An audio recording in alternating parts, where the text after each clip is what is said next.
Mr. John DeLorean. Doing what no one else in the history of modern business has dared attempt, to design, build, and sell his very own automobile from scratch.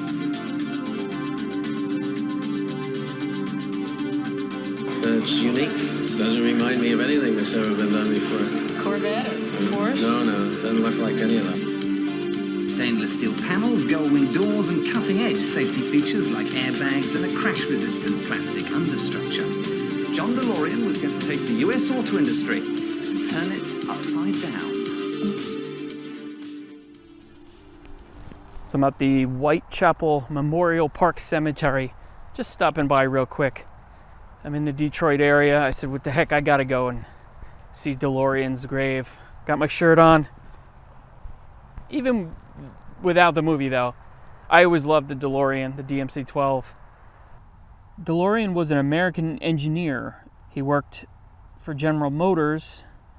You know, he basically created the Pontiac GTO, the first real muscle car. The Firebird he worked on, the Grand Prix, the Chevy Vega, Cosworth Vega. But anyway, yeah, most people they know John DeLorean as creating the DMC-12, the DeLorean, the Back to the Future car.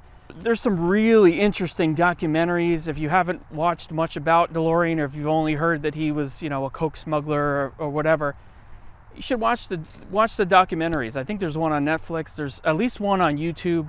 They're very interesting. They really explain what happened with that whole situation. I mean, you know, yeah, he definitely got himself in trouble, but he also did a lot of good and was really an interesting guy. And he lived in this huge estate in New Jersey, which is now the Donald Trump's golf course. His whole golf club is there, but it was this huge piece of property, a giant house. Of course, he lost all that and ended up with not much, and died in 2005. And pretty much you know, I believe that there was some talk of him coming up with a new car, but I don't know if that was really ever anything that was going to happen. But you know, I always loved that car. I always thought that the DeLorean was a good-looking car up until a couple years ago, when they were still somewhat affordable. It was always an idea, but now, I mean, they've, like everything's skyrocketed in price. So I don't know that that's ever going to happen. So I'll just have to live vicariously through the people that own them. But here's his grave. And in case you do not know what a DeLorean is, that's the DMC-12 with the gull-wing doors right there.